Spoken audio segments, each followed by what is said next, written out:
Hello, Twaggers. My name is Ariel, and today I'm joined by my co-host, Nekia. Oh, wow. It's December already? Yes, Nekia, you know what that means. So you'll be buying me a gift for the holidays? Maybe. You know it's the end of the semester, right? It's time for winter break and safe travels. Are you traveling anywhere? Yeah, actually, I'm not. Speaking of traveling, we all know that traveling by air is getting more complicated because of tightened security check-ins. But now the federal government is also making another way for us to travel safer. Just be sure to keep an up-to-date passport. With the date being effective January 22nd, 2018, you will need both a driver license or ID and a passport. So far, residents of 9 states will need a passport to board any domestic or international flight, according to the new TSA guidelines. Kentucky, Maine, Minnesota, Missouri, Montana, Oklahoma, Pennsylvania, South Carolina, and Washington, currently their state ID is efficient enough to travel. According to the Real ID Act of 2005, it's time to start planning now and consider getting a passport. For more information about new travel requirements in 2018, visit www.tsa.gov. Looks like I'll be buying a passport. Yeah, me too, because next year I plan to travel. Well, let's see what GSU campus has in store for us this week. The Office of Admissions is holding an event transfer Thursday, intended for transfer students on Thursday, December 7th from 10 a.m. to 2 p.m. located at the admissions office. Please visit GSU to submit your completed application and official transcripts to get your admission decision on the spot. Tour the campus and learn how to finance your education. Speak with an advisor and learn about student resources. Before you come for transfer Thursday, you should have earned at least 25 semester credit hours or more college coursework. Have a 2.0 or higher GPA, and obtain official transcripts from your previously attended institutions. There are also application deadlines that apply to some undergraduate degree programs.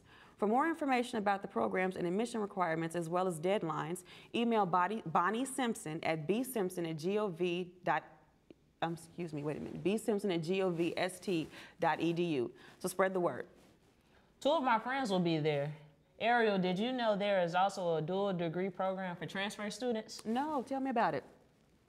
The dual degree program is a unique partnership between GSU and 17 Chicagoland community colleges that provide full-time students with an excellent pathway to earn quality, accessible, and affordable associate's and bachelor's degrees. Your enrollment in this program will not limit transfer options in any way. Students do not have to attend GSU by enrolling in the program. If you decide to transfer to GSU, you will have many advantages that's not available to non-dual degree program students.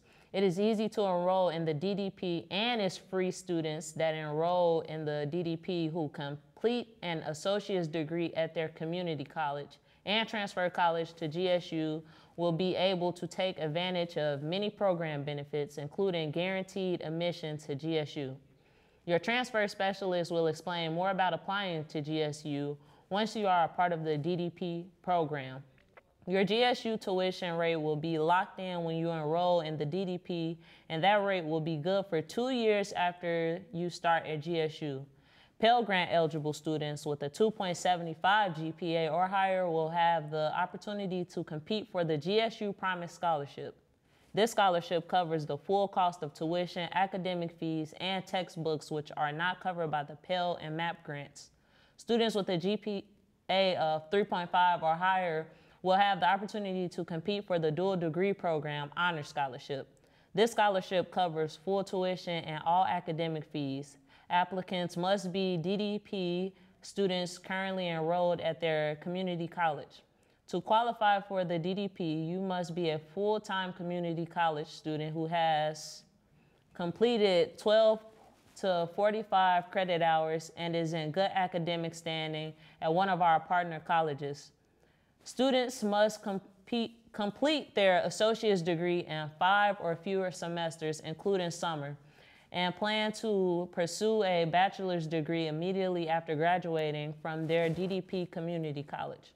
For more information, contact DDP at dualdegree@govst.edu or 708-534 4494 to learn more. Wow, a free program that has an opportunity to get free tuition. Yeah, Ariel, right here at GSU. Another way to help pay for your courses is FAFSA. On Friday at 3:30 to 4:30 in room D2430E, the Computer Lab Financial Aid Department is hosting a FAFSA workshop. FAFSA determines a student's eligibility for need-based federal and state financial aid for college, including loans, grants, and scholarships. The application period opened on October 1st, and the sooner you apply, the better chance you have at qualifying for certain grants and funding programs such as the Illinois MAP grant.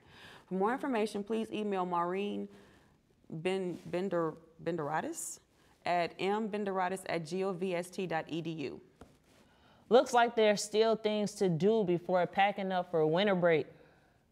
You're right, Nekia. There's a limited time frame for students to move off campus for the holidays. Absolutely, Ariel. It all depends on the contract that you have with GSU Housing. There are two different contracts. One is a 12-month contract that covers your housing from August 2017 through August 2018. Breaks such as winter, spring, and summer are included, just like having your own apartment here on campus. However, students with the academic year contract that only covers housing for fall 2017 through spring 2018 are not included. You will have to vacate the premises. The move-out dates are December 11th before 9 a.m., and you can return on Sunday, January 14th after 9 a.m. For more information, contact the University Housing staff at housing@govst.edu or call 708-235-7110. Looks like some students need to start packing. I have some bags waiting at the door. We were able to send out some of our reporters to ask a few students on how they'll be spending their winter break. With the end of the semester approaching, everyone is getting ready for a well-earned winter break. Students will be out of class for just over a month. We asked some students on campus how they will be spending their winter break, and here's what they had to say. If I'm not at practice or at work, then I would just be most likely online trying to look up the classes that I'll be taking next year. So. I'll be working out with the team, also get my individual workout in, get better in the gym, and then I'll also be getting rest, trying to prepare for the next semester. Over winter break, I think we have practice, but other than that, I'm going to be hanging out with family, hanging out back home. Either trying to get a job here at the school, or I'll probably just be hanging out with some friends. Just get as much rest as I can, make sure I get some sleep in. That's about it. Let's see, I'll be going snow skiing for the first time, so that'll be fun. It seems like everyone is ready to take a break from their homework and busy schedules after a successful semester. However you spend your break, we hope that you have time to relax, have fun, and be safe. And remember to stay warm. See you next semester, Jaguars. There's nothing like relaxing with your friends and family during the break. Before heading off campus for winter break, you may still have some unfinished business, like returning all your textbooks at the GSU bookstore. Books are due December 11th, and if not returned on that date, they will charge you a non-returnable processing fee plus tax. You may stop by to drop off your textbooks or ship it to them. You can get an extension for your books if you need it. The bookstore will remain open during the winter break. For more information, call the bookstore at 708-534-4558. If you have not already registered for next semester classes or courses, they are being filled as we speak. If you need assistance registering, you can see your academic advisor to help plan out your semester. Registering for classes is something to look forward to each semester. Use your student study plan to assist you in selecting classes from the online schedule. Don't delay, register today. Register as soon as you can to get the classes you want. Late registration charges start Wednesday, January 3rd, 2018. Well, the semester's coming to an end. Through all of your overnight study and hard work, GSU wants to show you their appreciation for you as students and faculty workers by celebrating the end of the semester with a holiday party hosted by the University Events Office. Why not attend a party dedicated just for you? This event will be located in the Hall of Governors in room D1489 on December 8th from 1 to 3 p.m. This will be an event you don't want to miss. I know, I'll be there. Coming up after the break, Anchor 3 will be giving us the complete rundown on the wonderful world of sports happening around our campus, so stay tuned. A Jaguar is fearless. It sees beyond the darkness and moves with silent contemplation.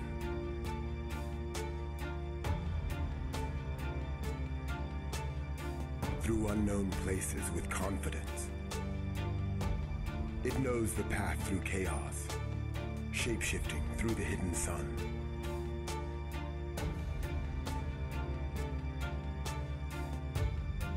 And when the time comes, it reaches out and conquers all.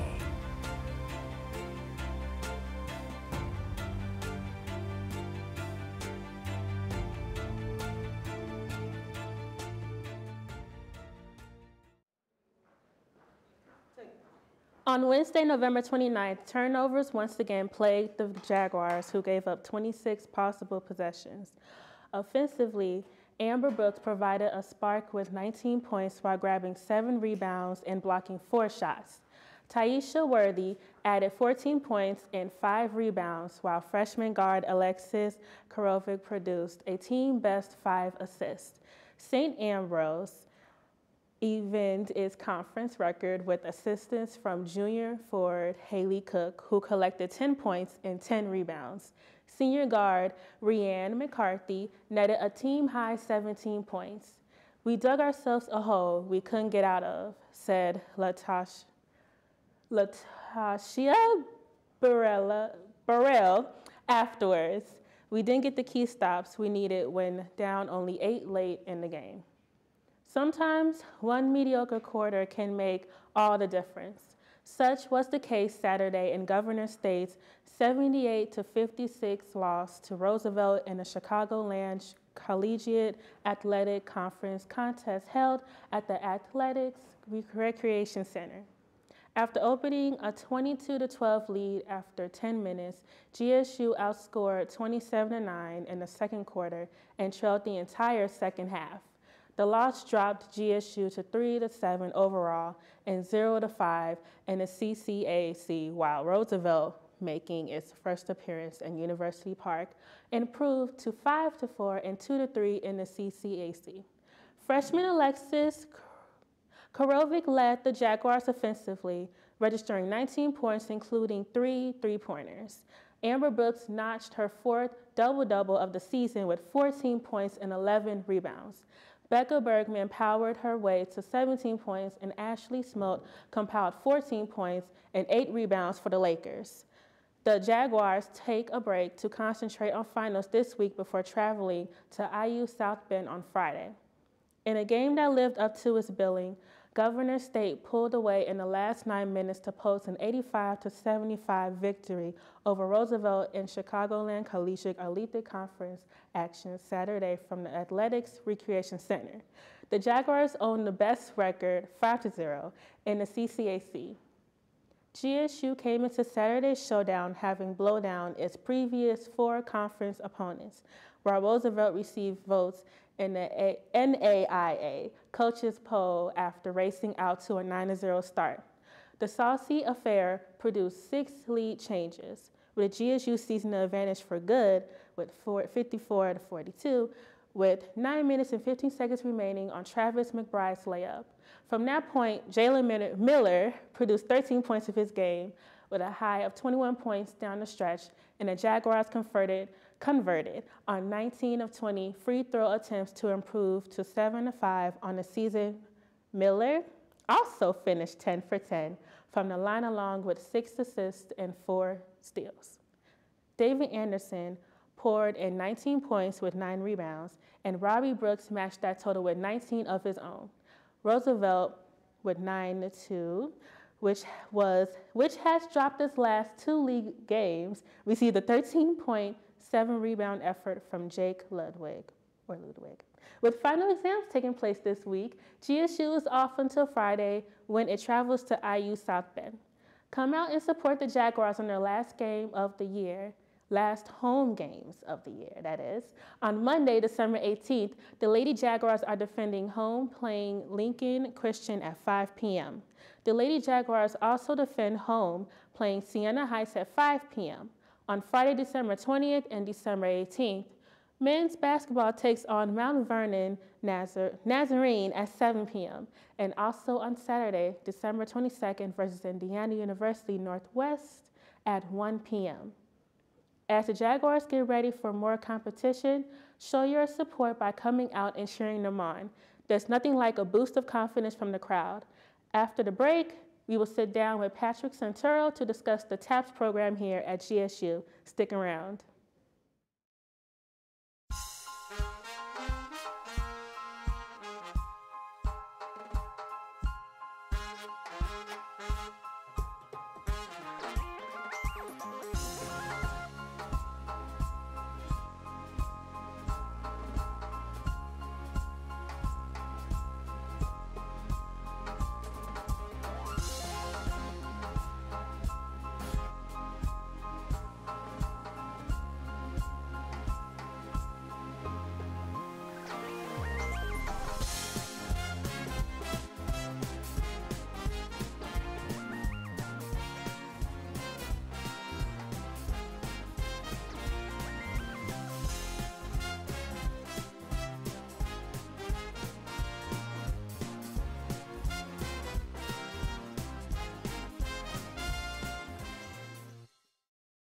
Welcome back to the program. Today I am sitting down with Dr. Patrick Santoro to discuss the TAPS program.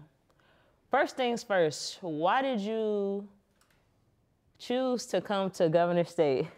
Wow, what a great question. Well, it is such a pleasure to sit down with you, and with you especially, Kia, because you're one of the TAPS majors, so it's great to work with you in this environment. So before I was at GSU, I was in northern Michigan, and it was in the Upper Peninsula, and it was really kind of away from a cultural hub or a center. And we know that Chicago is such a great place for live art of many different kinds. And so when I saw the job announcement at Governor State University, which is 6 years ago already, I knew that this was a perfect opportunity, especially considering my interest in social activism and identity and culture. I knew that Governor State would be a great fit for me. That's awesome. Can you tell us a little bit about the TAPS program and what students can expect to learn from it? Yeah, well, and you know, you can answer this a bit yourself, Kia. So the TAPS program stands for Theater and Performance Studies, and we are, in essence, we're in our 4th year since the major launched with the first freshman class, fall of 2014. And we are a program that kind of straddles 2 different disciplines. So we have theater, and most people know what theater is, but we also have performance studies, which comes out of human communication. And so performance studies views performance more broadly than theater. So those of us in performance studies would consider, yes, what happens on a stage theater, but also it's what happens at a football game, it's what happens at a church, it's how we perform our identities every day, our race, our class, our ethnicity, our gender, etc. So these 2 programs together actually equip a student to really have many, many more skills than they might find in just a theater program or just a performance studies program. So it's, to me, bridging the best of both worlds, and I think makes students even more marketable because they're taught to think creatively, they're taught to think critically and compassionately and collaboratively, etc. I can attest to that as a TAPS major. So what types of jobs can students hope to get with either a TAPS major or a minor? That's another really good question. So, you know, students can certainly follow the traditional track of performance. So, you know, we offer acting courses and directing courses and courses in stage management and voice and movement, many courses that you've actually taken. And so we anticipate that some students will actually try Chicago. They'll start a career there, working in a storefront theater, probably to start, and build a career from there in the performing arts. But we also hope that, because we know that there's more to performance than just being on stage, we hope that some of our majors will consider jobs that might be in social services. So our first major, Lois Nemeth, she actually, for her final capstone performance, she created an original piece about her survival of domestic violence. And so this is a piece that she has crafted. It's about 45 minutes long, and she takes this and tours this at different social service agencies around the south suburbs. So she's chosen a slightly different path than working in a theater. She's a solo artist, she's an independent artist, so she's taking her work out around the community. Wow, that's great. So are there any requirements that TAPS students must meet to be accepted into the TAPS program? No, some programs at GSU require a portfolio or some kind of application process before you're admitted. But in TAPS, you can say, hey, I'm a TAPS major, and we welcome you. And one of the things that we try to impress upon our students is, performing is fun, but it's also hard work. So I think a lot of people have this idea that, oh, acting, I just get on a stage with a script, or I just write about performance and I can say it was just good. But it's a lot more than that. It's discipline. It's being at rehearsals. It's being at rehearsals long hours and late nights. It's constant pushing of creative, critical thinking. It's a lot more than just rolling in and doing your part. Yeah, I agree. As professor and program coordinator of the Theater and Performance Studies program, how has the program grown since you started, and how would you like to see the program continue to grow? Well, it's grown in many ways, actually, and I'm no longer the current program coordinator. I was, but now that goes to Dr. Jason Zingsheim, who coordinates several programs, including TAPS. But one of the ways that it's changed is we have more students. And when you have more students, you've built a community and you have more possibilities for greater performance opportunities. We're considering adding a third performance to our season. So currently we do 2 big shows a year, and now we think we're ready for a possible third. With more people comes more diversity, it comes more perspective.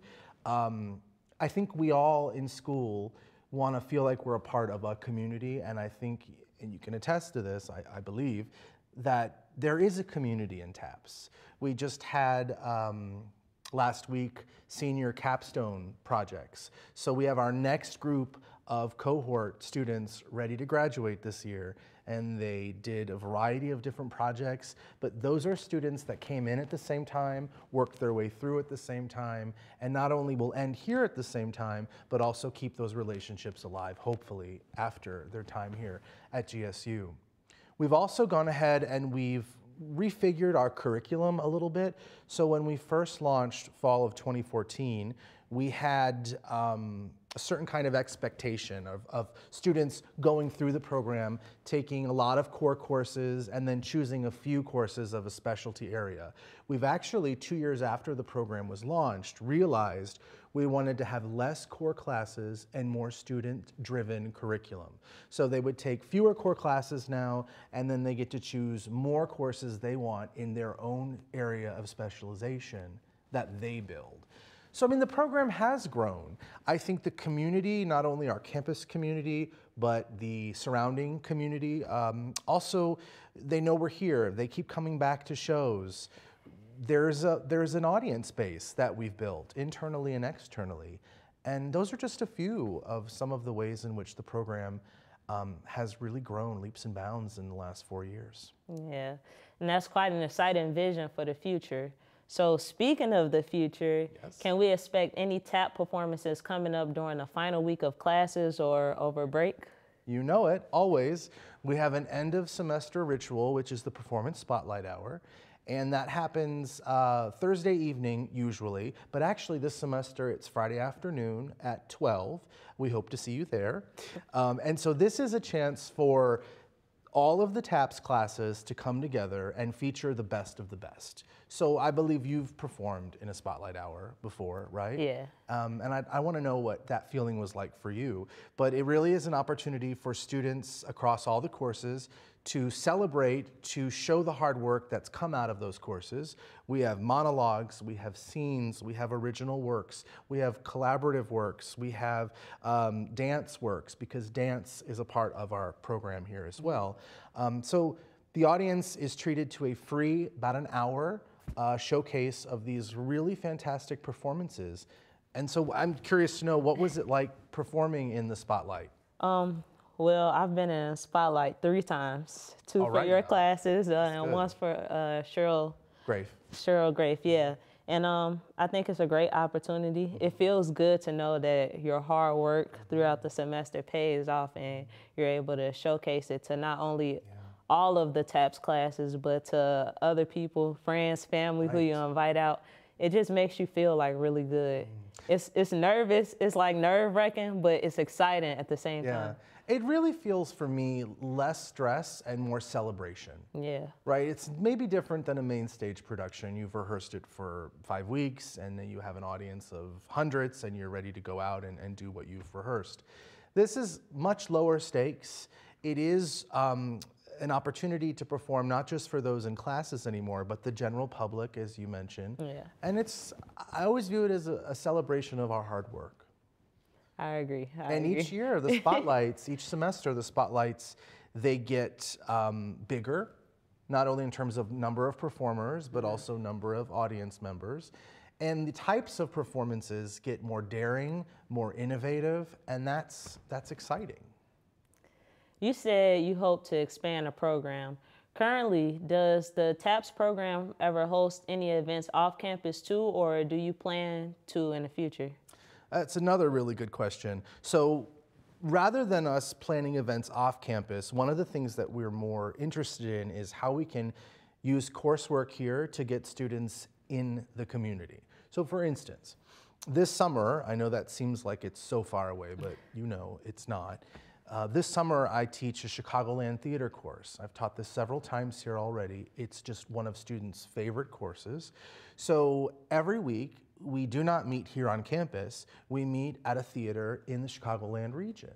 And it gives the students an opportunity to not only see performance and to learn how to critique performance and to sort of serve as a critic for this semester that they're in this course, but it gives us opportunities for almost every show to have a talk-back discussion with actors, sometimes directors. It gets students opportunities to network, especially if they want to run off to Chicago after their studies, and they already have these connections in place. So it's a really fantastic course, and I think it's one of the courses that we have that integrates students into the community. So are there any clubs on campus that students could join that relate to the performing arts? Indeed. No Aspirations Improv Club, founded a couple of years ago by TAPS majors. It is a club that meets every week. They do Tuesday or Thursday jam, depending on the week. And it's a chance for people who not necessarily are incredibly skilled in improv. It's a chance to get students together to play and to kind of have fun and to use improv as the vehicle to do that. So what's cool is this improv club is not only something that stays within the club, but they perform at venues across campus and actually off campus. So they've performed multiple times in the Prairie Place Residence Hall. They've performed in the Hall of Governors here at GSU. So they do have public performances where their week-to-week work pays off. Finally, what advice would you give a student with an interest in theater that wants to be successful in this field? I saw this question before we sat down for the interview, and I said, oh, I don't know if I'm ready to answer that one. It's a good question. This is hard work. You know, I mean, it takes more than just natural talent.